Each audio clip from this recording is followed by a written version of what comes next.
Walk on down, join together. Let no man put us under. Walk on down, join together. Let no man put us under. Music and Taliban #1. And love is a beautiful thing. Flipside, we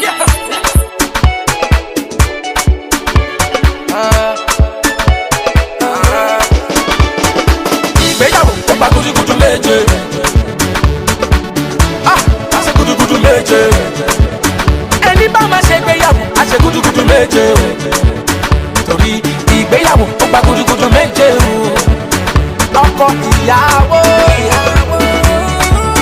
tọ́jú aya rẹ̀. Ṣoríwọ ìyàwó ọ̀nà fọ́tọ̀kọ rẹ̀. Sóúnjẹ lásìkò, pọ́nmi lásìkò, bóyá fọṣọ lásìkò, fún ní kíní tí bí yẹn lásìkò.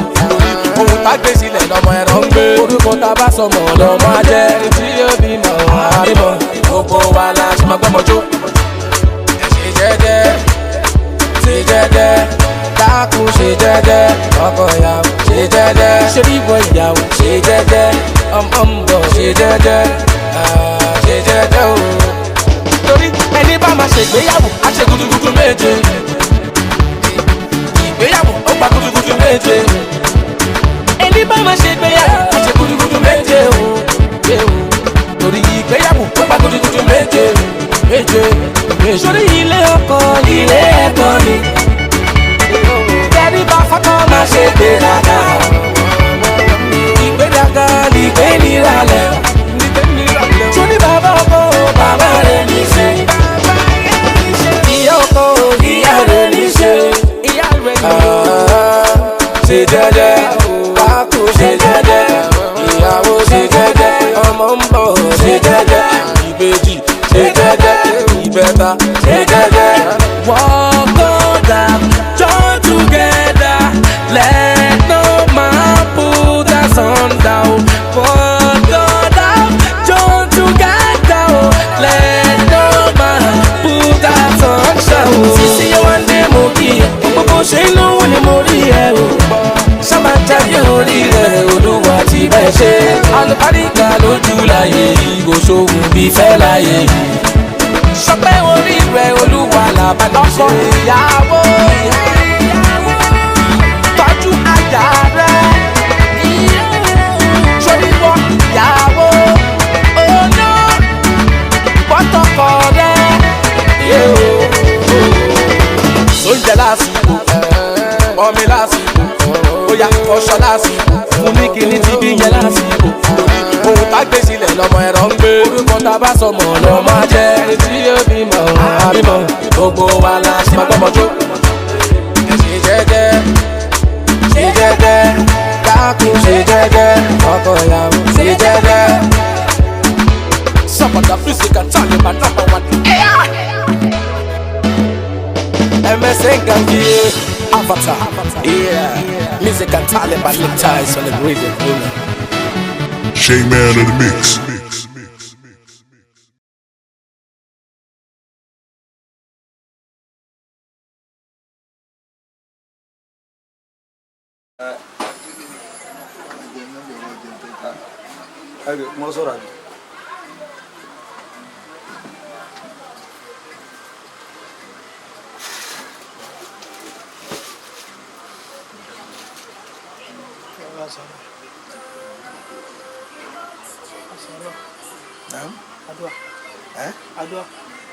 Alhamdulillah rabbil alamin. Wassalatu wassalamu ala sayyidina Muhammadin abdika wa nabiyyika rasulika nabiyyi wa ala alihi wa ashabihi awlillah wa ashabihi ajma'in. Ọ̀tọ́ni fún Ọlọ́run. Nàìjíríà wá sí Nàìjíríà. Ìgbà tí mẹ́ka jí ọ̀tá wà ní ìgbésí ayé wa kó máa já sí ìgbésí. Ní ilé kí wà bí sùkúù. Ọ̀pọ̀lọpọ̀ ilé kí wà bí sùkúù. Ti àbúkẹ́ sí ìyẹn bákan náà. Ọjọ́ ọdún òní tó yẹ kó ọjọ́ òní jẹ́ ọjọ́ àbúrò láti ṣe ìdàpọ̀ mímọ́ láàrin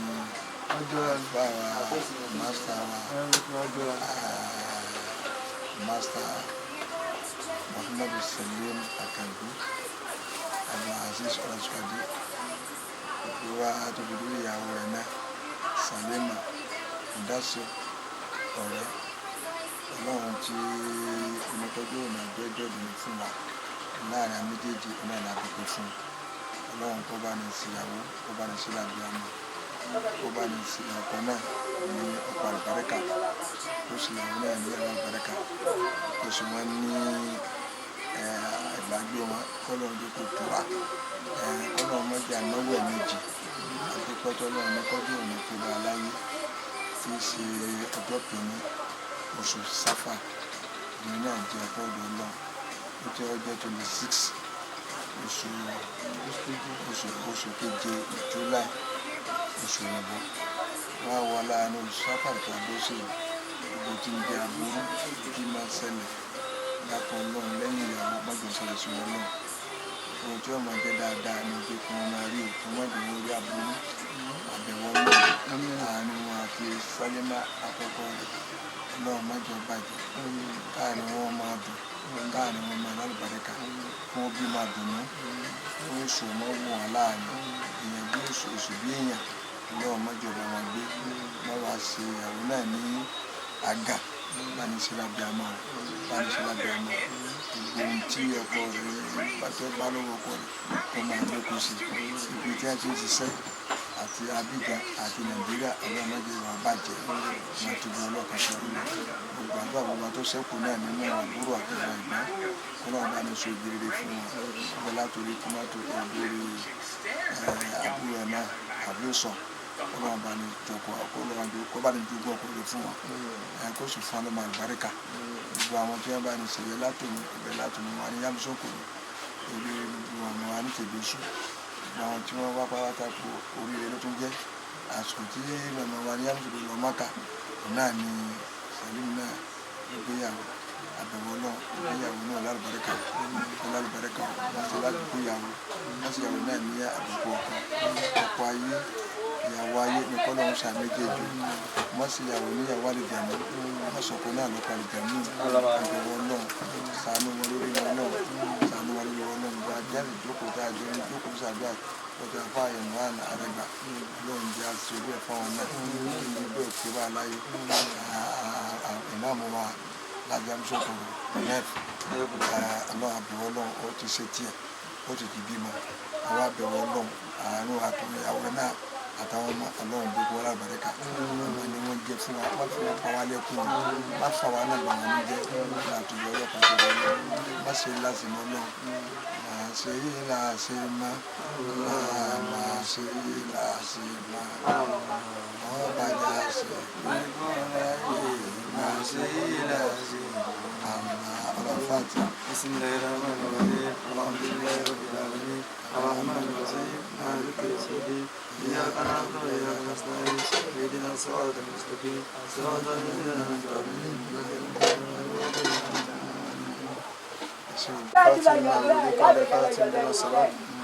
ناصر الحق بالحق والهادي إلى صراطك المستقيم وعلى آله حق قدره ومقداره العظيم أدعوك فلان أيسا صلاة فضل عندما النبي محمد لا دا صلاة ونبع من يقول سلام أدعوك لولي صلاة ولم صلاة كارم أدعوك فلان تي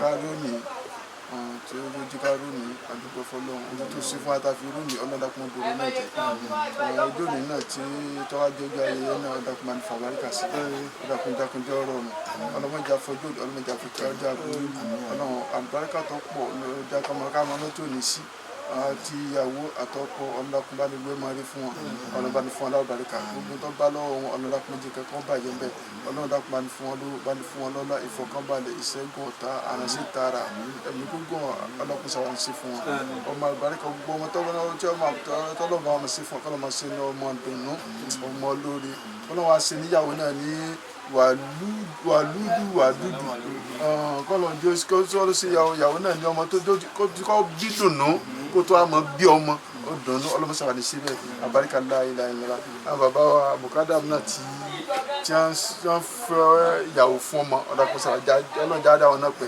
ọlọ́run dàkún jáde àwọn náà pé àjíǹde ara ọlọ́run jẹ́ ọmọ jẹ́ gbogbo tí dá padà sí àpàdà sí tí ọ̀dà ọlọ́run jẹ́ bàbá ọmọ kankan bẹ́ẹ̀ àbáríkà ńlá ilà ìgbà àwọn tí wọ́n ti ṣe fún náà ọlọ́run dákun máa ń lórí kálukú láàyè wọn àtọkùn àtòbí wọn àwọn tí àtún àwọn ojú bẹ́ẹ̀ fún lọ́kùnrin lóbi wọn dákun ọjọ́ kò bá wa láyé àbáríkà ńlá ilà ìlànà ọlọ́run mọ̀sẹ̀ wọn ni wọ́n pa wọn nìsín ìyá àgbà náà tí wọ́n bẹ́ẹ̀ lé ọ̀dàkùnjà tó wọ́n gbé ọlọ́run dákun mọ̀jì kẹ́lẹ́ yọ ṣáájú àbáríkà ńlá ilà ìlànà àbáríkà ńlá ilà ìlànà ìyájú kò lẹ́ńtà tó mọ̀tọ́ rẹ̀ mí gbogbo fún kọ́lọ́njọ́ kò dáadáa lókun kọ́lọ́njá túbọ̀tán dáa túbọ̀tán lókun báwọn tíyàwó àtúbọ̀tán lókun kọ́lọ́njá túbọ̀tán wọn dáa àbáríkà لا إله إلا الله أبارك محمد رسول الله صلى الله عليه وسلم أبارك لا حول ولا قوة إلا بالله العلي العظيم الفاتحة بسم الله الرحمن الرحيم الحمد لله رب العالمين الرحمن الرحيم مالك يوم الدين إياك نعبد وإياك نستعين اهدنا الصراط المستقيم صراط الذين أنعمت عليهم غير المغضوب عليهم ولا الضالين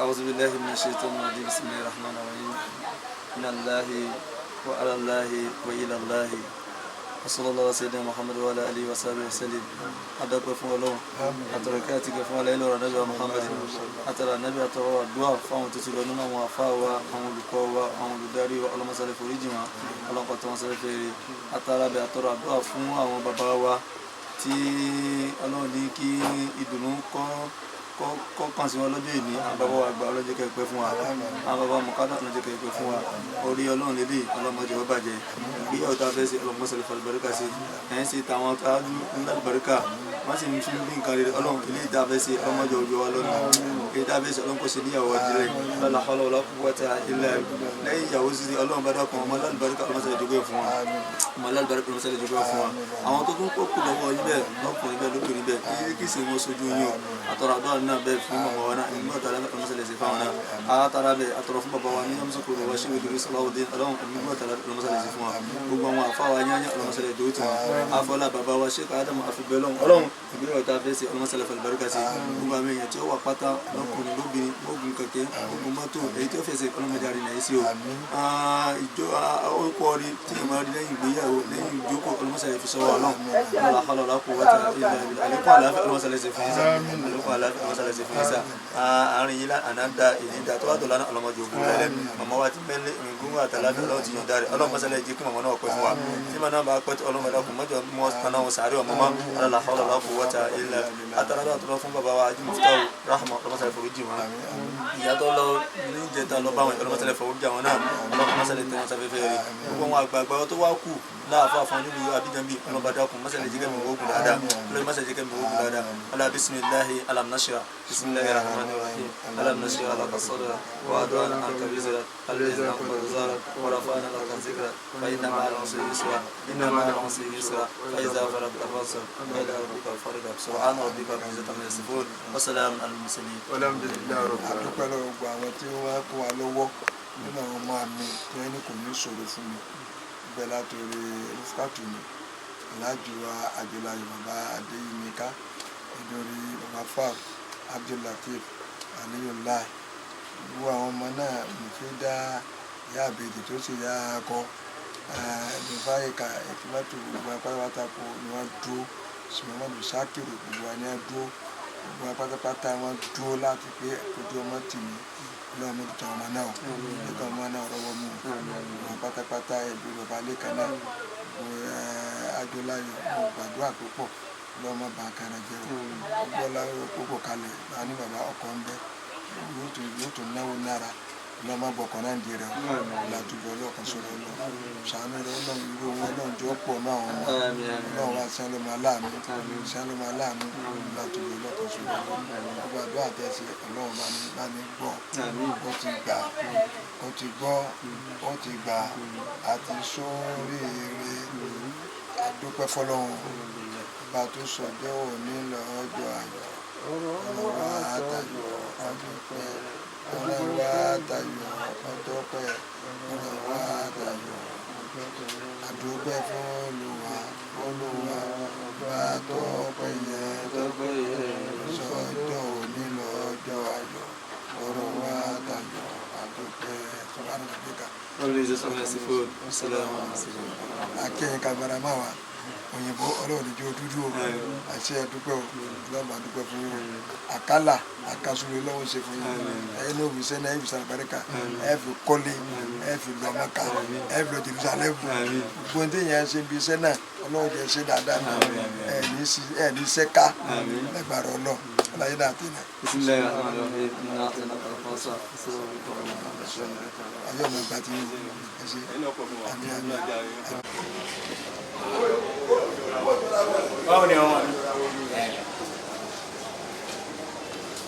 tó ti mọ̀ bá mi ní tọ́jú wa lálùbáríkà dáhùn àwọn ìṣòro bí mo rẹ̀.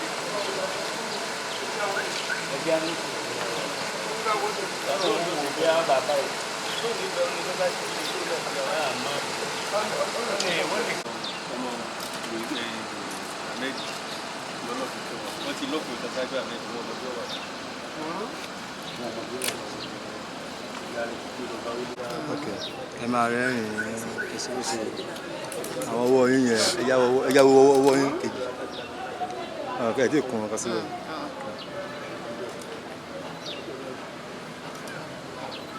ẹ lè sí báyìí. a lè sí báyìí. ẹ sì ẹ má wọrí mi kẹ́fẹ́ ká ní ẹ má dábò padà. ó ti dá báyìí.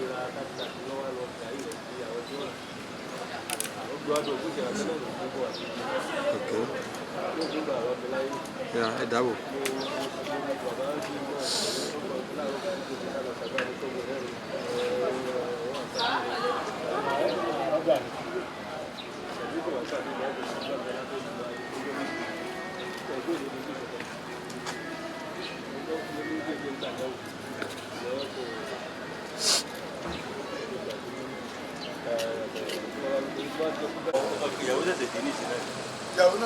Ẹ̀yin sálámà sí bàbá náà. Ó ní àdájà ní àtàwọn ọmọ náà.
fait 3 millions.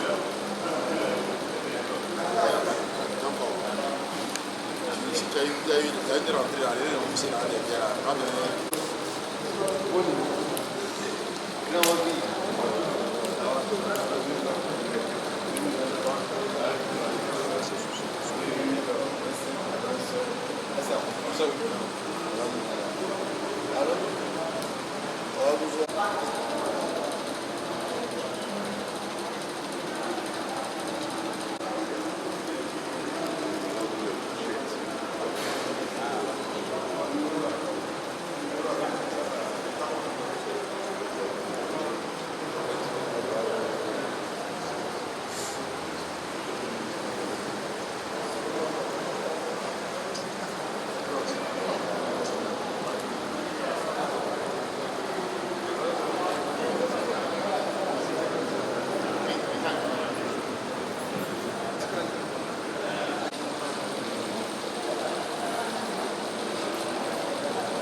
Gaze? Ayo gawa.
soit témoin. Ok. Et deuxième, Younous et Issa Dajou Stéphane. C'est ça? Vous acceptez cela? Nous allons donner le micro à notre papa, Inch'Allah. Salam alaikum.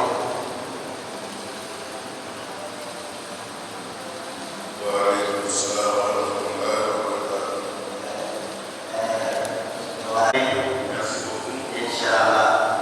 Voilà ce que notre papa vient de dire, qui est ton frère Adiwali Wali. Il demandait la main de votre fille, qui est Salimatou Deborah. Cela a été fait.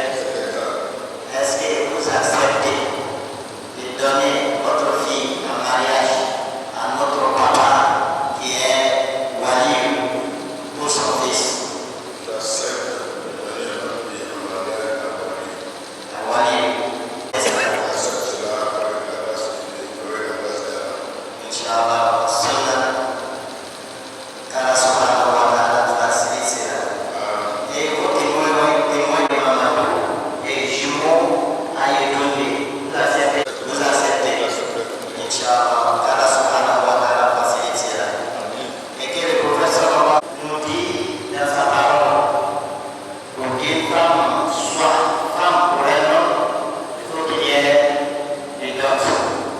Le dot qui est ici est fixé à 100 000 francs. Tout a été donné. Tout a été donné. Inch'Allah, Allah subhanahu wa ta'ala nous facilite. Soit vraiment un mariage sain et que les deux mariés soient en couple jusqu'à leur fin dans ces moments et qu'ils soient dans l'au-delà de la paradis à Firdaus aussi. Donc nous allons donner le micro à notre père Raouli Amadou.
On ne t'a pas forcé.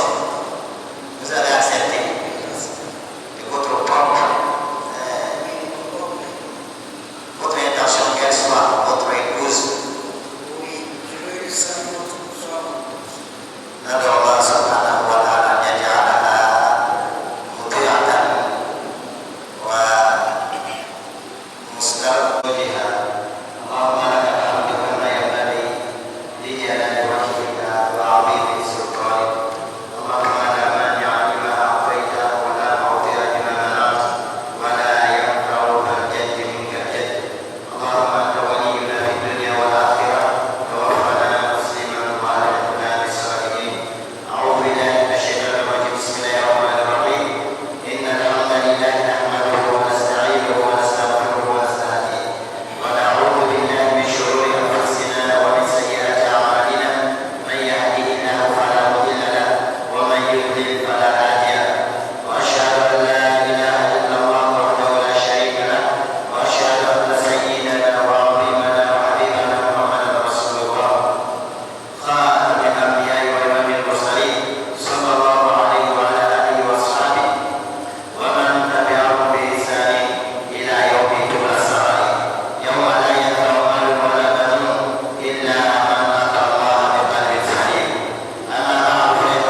Amin.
صلي على نبينا محمد.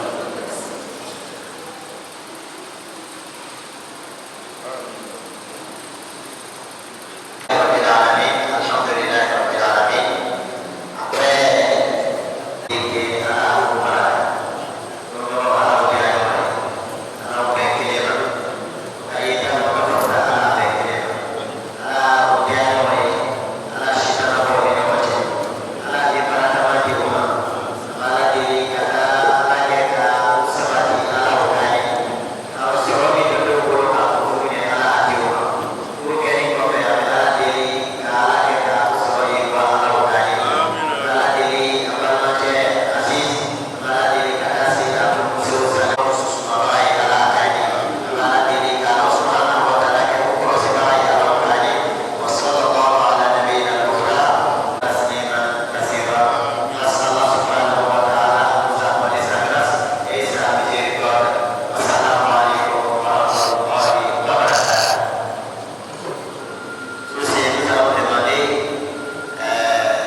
Assalamualaikum warahmatullahi wabarakatuh.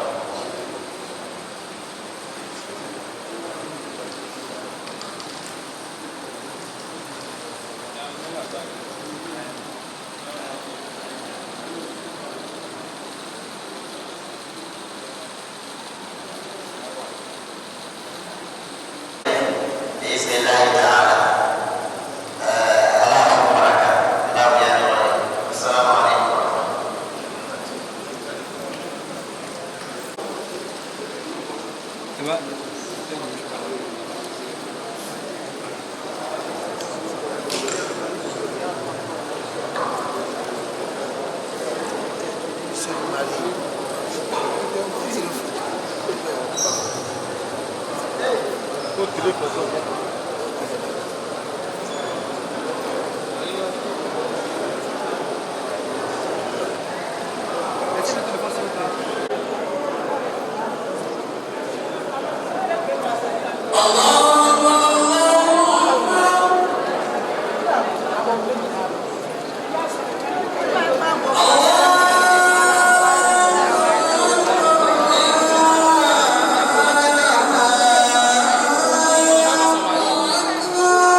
ìyàwó àfáàṣà yìí.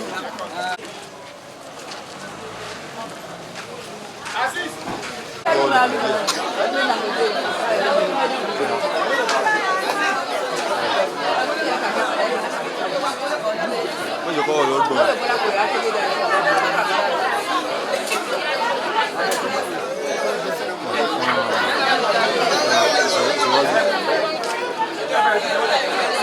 Wọ́n jò yìí wọ́n jò yìí wọ́n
Pas me distraire. C'est des distractions, là, c'est pas me distraire.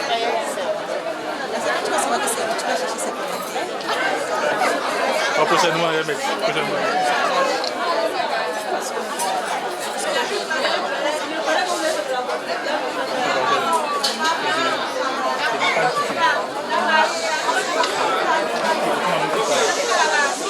J'ai compris.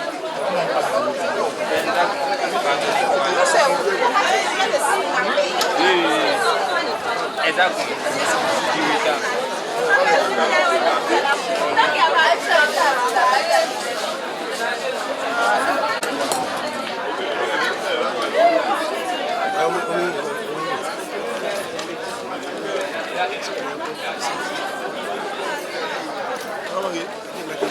Bis.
Ọlọ́run ó jẹ́ ogun lẹ́nu Ọlọ́run ó jẹ́ ṣe kásìrú èyí kásẹ̀ kátúnṣe Ọlọ́run ó ṣe bẹ́ẹ̀ fún gbogbo wa gbogbo ẹ̀yin náà tẹ́ wá jẹ́ ọmọ wa Ọlọ́run ó jẹ́ kẹ́mi ní ogun ẹ ṣe bẹ́ẹ̀ fọmọ ọmọ Ọlọ́run bá ní gbà ọlá títóbi ọlá jẹ́ kan ọlá iná tẹ́ iná kàlẹ́ káwùsà ẹ̀sà yìí rọ̀ mí káwá rẹ̀ àná. Afa mi.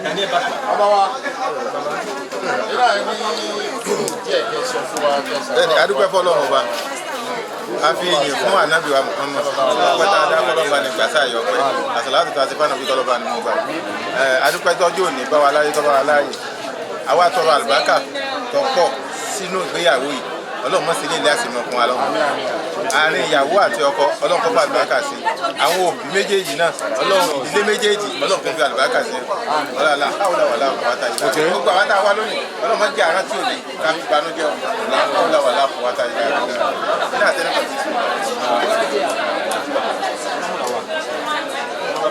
Assalamu alaikum baba. Wọ́n lẹ́ kí ẹ̀yin bàbá wa imam láyé náà kẹ́ bá wa ṣàdúrà péré ọkọ àti ìyàwó.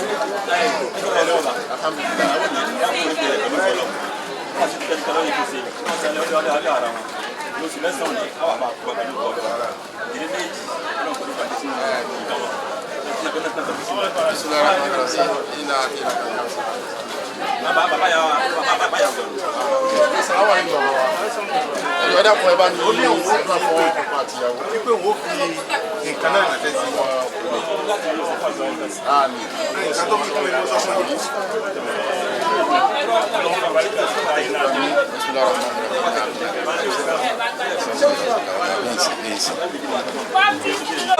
Bàbá wa Alhaji Mashood. Sáwọn àlejò bàbá yìí ti rí bàbá.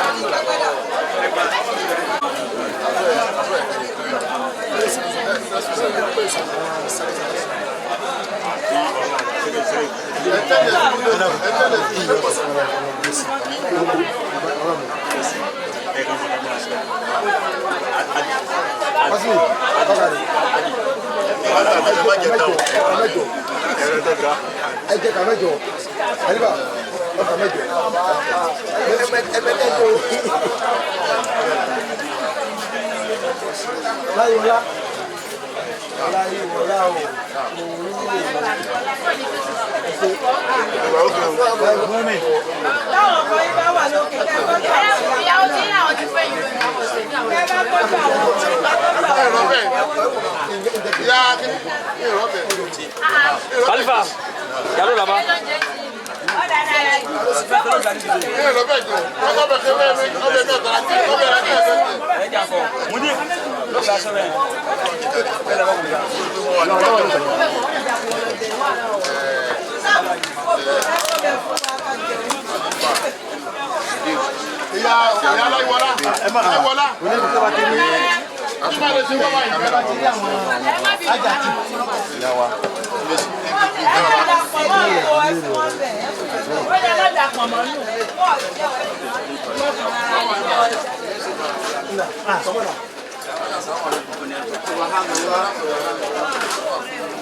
Subhanallah. Subhanallah. Subhanallah. Apa kamera mah? Ekmenu ni. Syahul Islam. Mudir.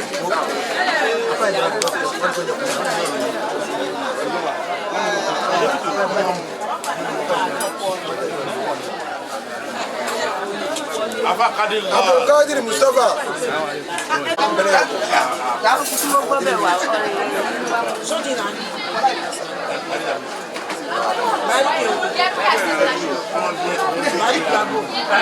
Ọba tá a wá náà á bàlẹ̀ láyọ̀ ẹni tó ti ṣe ọlọ́ọ̀ni tí ó bàjẹ́ ẹni tó ti ṣe yóò tún ṣe yóò tún ṣe yóò tún ṣe. Ṣékulẹ̀ mọ́mọ́ lè sọ tẹ̀ kọ́lẹ̀.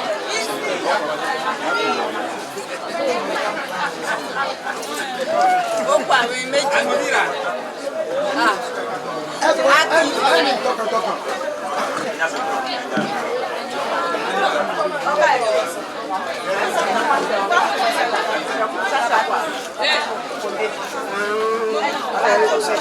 La moindre partie, le moins tout de temps, il n'y a pas mangé. Tu as cherché le gars de sauce là.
Et puis bâche par bâche, c'est mieux que c'est pour ça que on va se calmer.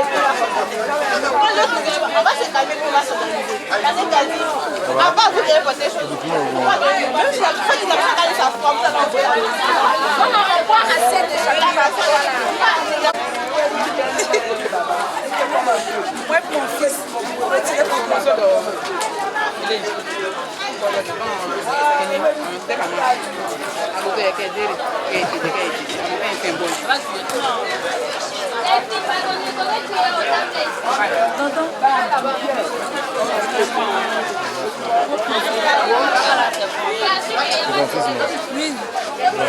Oui, c'est mon fils. Là.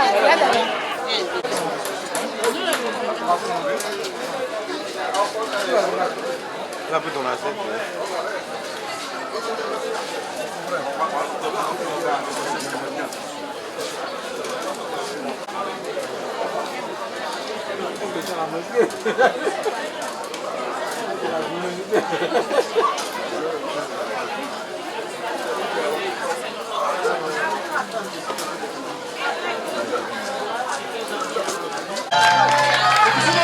S'il vous plaît, les encourage encore, on va plus fort. Ouais, c'est les bâtards, policiers.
Au voyage, je salue le Saïnabou.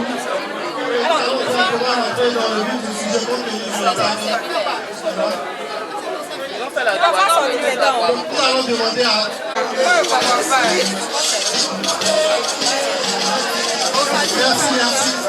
Merci.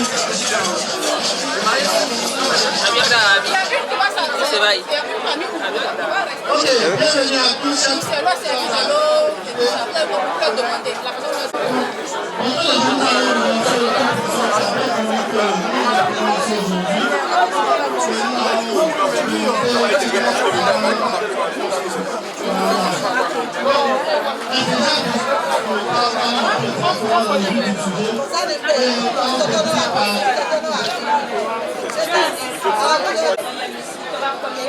ìgbà tí kìí tẹ̀ ti ṣe ní èyí ẹ̀gbọ́n rẹ̀ tí wọ́n ṣe aṣọ lọ́dọ̀ lájú. ẹ ká wa ní abẹ́ ń yá wa. gbogbo là ń ṣe wọn ká ìmọ̀ ní láyé. ẹ jókòó dára ẹ jókòó. gbọ́dọ̀ gbogbo àwọn tó kọ̀ lájú. alága kò lájú. kò sí wá sí gbàgbó lẹ́gbẹ̀ẹ́ wọn. ẹgbọ́n rẹ̀ wọ́n wà lọ́lẹ̀ wá gbàgbó wa. Je disais que nous allons commencer par Voilà, on regarde. surtout sur le mariage. Ce fait que nous allons faire ça, faire la lecture de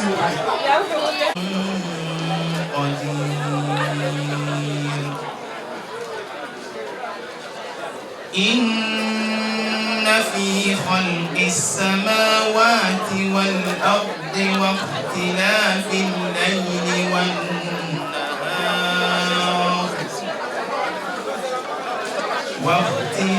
الليل والنهار لآيات لأولي الألباب الذين يذكرون الله قياما وقعودا وعلى جنوبهم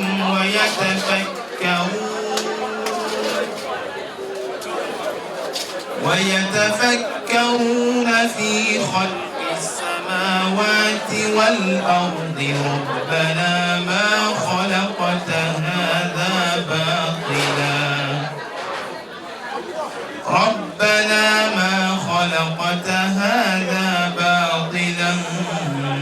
سبحانك فقنا عذاب النار ربنا إنك من تدخل النار فقد أخزيته وما للظالمين من أنصار ربنا إننا سمعنا مناديا ينادي للإيمان أن آمنوا بربكم فآمنا ربنا فاغفر لنا ذنوبنا وكفر عنا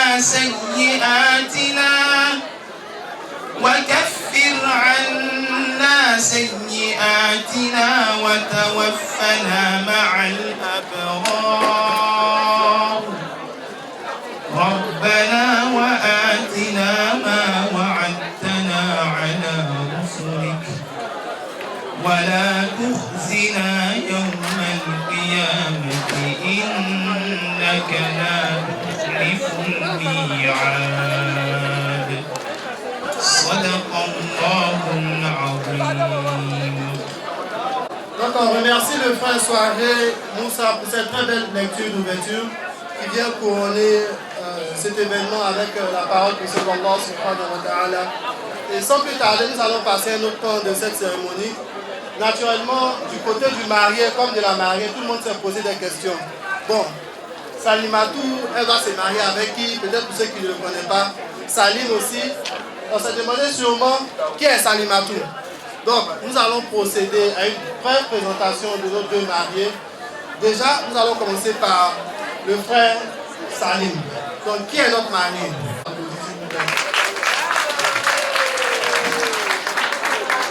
Donc, Salimatou est d'abord journaliste, titulaire d'un master en stratégie de communication et communication numérique. Elle travaille en tant que responsable communication au bureau de coordination des programmes emploi. Je sais que par humilité, elle n'a pas voulu citer tout ce qu'elle est en mesure de faire. Donc, comme je dis, c'est un cocktail de talent, c'est une personne qui a plusieurs cordes à son arc. Et je crois que ça mérite d'être ovationné, s'il vous plaît. Un petit rappel, parce qu'au-delà de tout cet aspect festif, il il est très important pour les mariés, nous voyons qu'ils sont très jeunes comme moi d'ailleurs, mais il est très important d'accompagner tout cela par des conseils, par des rappels, par des paroles qui pourront leur servir tout au long de cette vie qui commence. Donc pour ce fait-là, nous allons inviter notre imam, l'imam Oustaz Abdul Latif Bamidji, pour nous entretenir pendant 15 à 20 minutes. S'il vous plaît. Merci.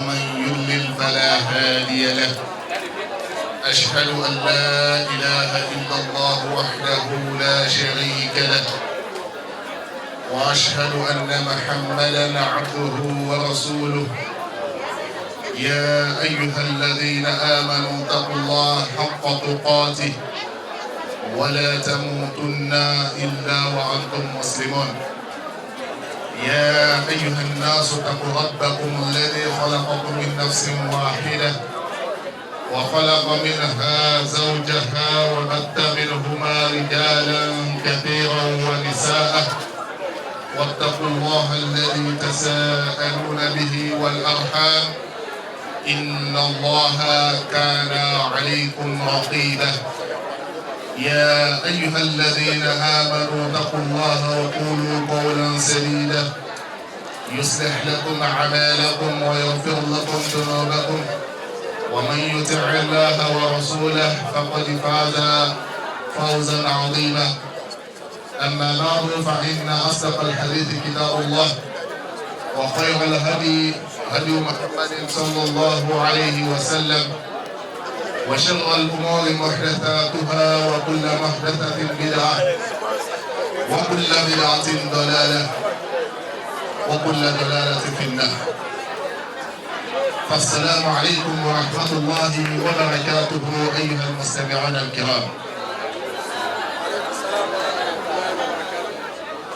Louange à Allah, le Seigneur de l'univers, nous le louons, nous le glorifions. Nous témoignons l'unicité d'Allah et nous témoignons la prophétie de Muhammad sallallahu alayhi wa sallam. Nous demandons de nombreuses bénédictions sur Muhammad, sur sa famille, sur ses compagnons, sur tous les pieux serviteurs qui ont suivi et qui suivront son chemin jusqu'au jour de la rétribution finale. Alhamdulillah, qui nous a réunis en ce jour avec un événement d'égalité, de plaisir, de joie. Car Allah subhanahu wa ta'ala yaf'alu ma yasha. Il fait ce qu'il veut. Il pouvait nous réunir avec un autre événement, malheureusement que nous n'apprécions pas, mais dont nous sommes obligés d'accepter. C'est ça le décret d'Allah. Mais Allah, il nous a réunis avec l'une des choses que le fils d'Adam aime le plus. Il s'agit du mariage. Et le mariage fait partie des bienfaits d'Allah subhanahu wa ta'ala qu'il a instauré sur la terre. Et c'est depuis notre père Adam alayhi salatu wa salam. Et Allah subhanahu wa ta'ala a ordonné à quiconque le craint avant de fonder une famille de procéder à un mariage, toujours par la voie du mariage. Et c'est le mariage qui canalise les relations. C'est le mariage qui unit les familles. C'est pourquoi Allah tabaraka wa ta'ala dit dans sa parole وَمِنْ آيَاتِهِ أَنْ خَلَقَ لَكُمْ مِنْ أَنْفُسِكُمْ أَزْوَاجًا. Ça fait partie de ces signes. Il a créé de vous, il a tiré de vous, il a mis des épouses.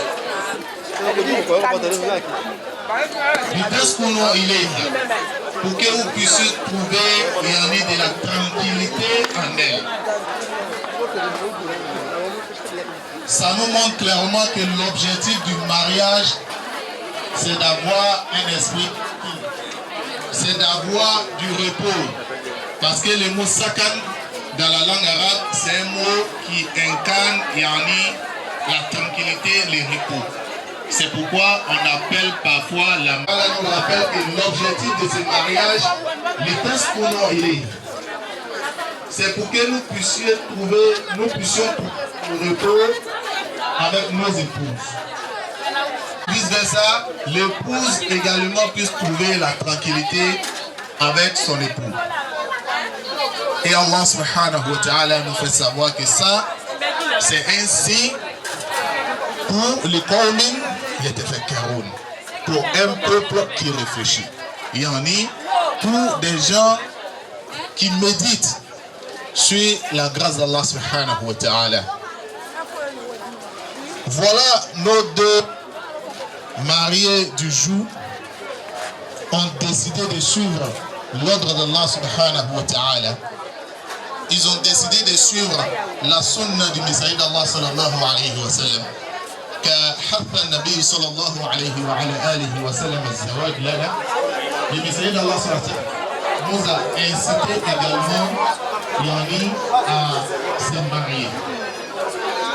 Et il a dit à Mashar al-Shabab, ô vous les jeunes gens, من استطاع منكم الباعة فليتزوج ومن لم يستطع فعليه بالصوم فإنه له وجاء. Ô vous les jeunes gens, quiconque parmi vous est capable qu'il se marie. Et celui qui n'est pas capable, qui s'abstient avec le jeune jusqu'à ce qu'Allah subhanahu wa ta'ala va faciliter. Et parmi les personnes qu'Allah subhanahu wa ta'ala aide dans ces bas mondes, il y a celui qui aspire le mariage. Certainement, il attend aspirer à ce mariage. Il a tant attendu et a mis ce jour, ce grand jour dans sa vie. Et Allah subhanahu wa ta'ala lui a gracé et a mis avec une telle joie, avec une épouse aimable, charmante. Et nous conseillons yani d'Allah subhanahu wa ta'ala de préserver les ordres d'Allah subhanahu wa ta'ala, car tout part par la crainte d'Allah subhanahu wa ta'ala. Et nous disons aux mariés du jour que si les parents ont donné cette fille qui est Salima à toi aujourd'hui, c'est parce qu'ils ont eu la crainte d'Allah. Et vous allez voir que les imams qui ont attaché les mariages, ils ont dit on te donne lillahi wa rasoul. Ils t'ont donné à cause d'Allah lillahi wa rasulihi. Ils t'ont donné à cause d'Allah et son messager. Donc tu dois craindre Allah subhanahu wa ta'ala à travers yani, ce mariage. Et dis-toi que celle que tu as épousée n'est pas un ange. Celle que tu as épousée n'est pas un ange. Et dis-toi qu'elle a certainement les défauts. Elle n'est pas parfaite. Et c'est avec ces défauts-là, malgré tout, que tu as. Et parmi tes premières obligations, c'est le fait de venir à son besoin, il y en est financièrement. Parce que le fait de venir aux besoins de la femme financièrement, ça fait partie, il y en a des premières obligations du mari dans un foyer. C'est pourquoi vous verrez les couples qui ont tendance à dire non, toi tu payes la maison, moi je paye la facture. Ou toi tu payes la facture, moi je paye la scolarité des enfants. Vous verrez que ces couples-là ont tendance à avoir des difficultés. Parce que les rôles sont désormais et on est partagé. On ne sait plus qui fait pour mari vis-à-vis de sa femme. C'est que ce dernier-là doit être fidèle à sa femme. Il ne doit pas la tromper. Quand on parle de tromper ici, on parle de chercher des copines au dehors. Et encore à ta femme, c'est ça qui se manifeste en respectant ses parents, qui sont tes beaux-parents. Voilà, comme on n'a pas assez de temps, nous devons parler normalement en Yoruba, mais le temps qui nous a été donné est très peu. On va essayer d'aller rapidement, Inch'Allah, bi'idhnillahi ta'ala.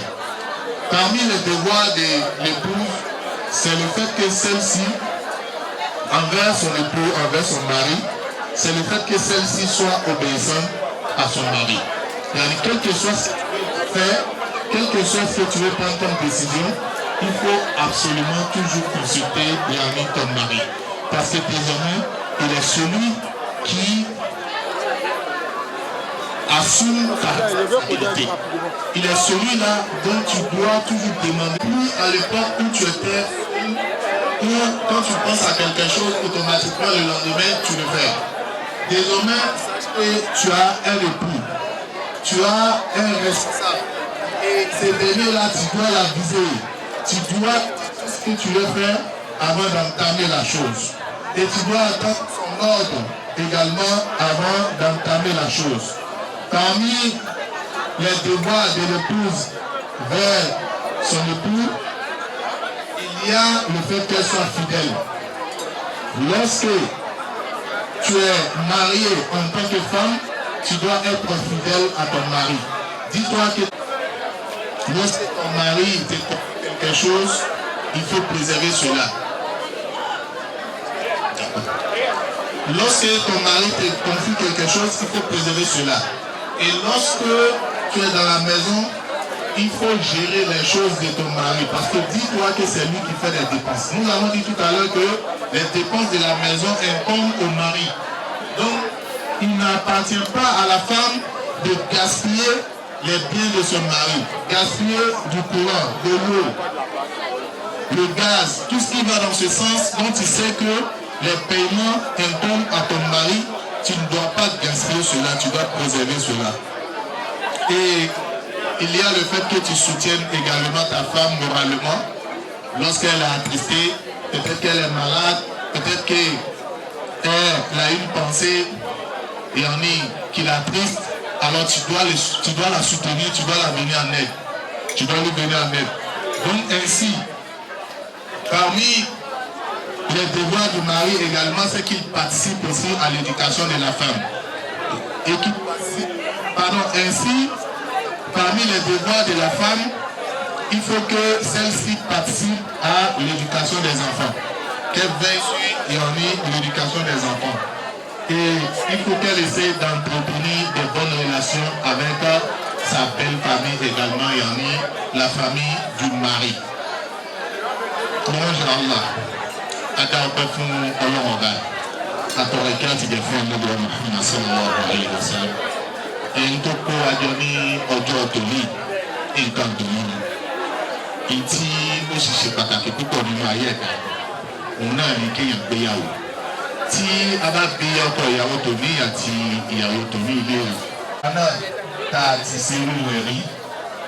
Tá a bá tún rántí ọjọ́ tá a ṣe irú báyìí inú wa tún máa ń dùn mí. Nínú wọn wá sẹ́yìn dùn tó lórí kọ́lọ́ mọ́lẹ̀ kí ni wọ́n bàjẹ́ láéláé.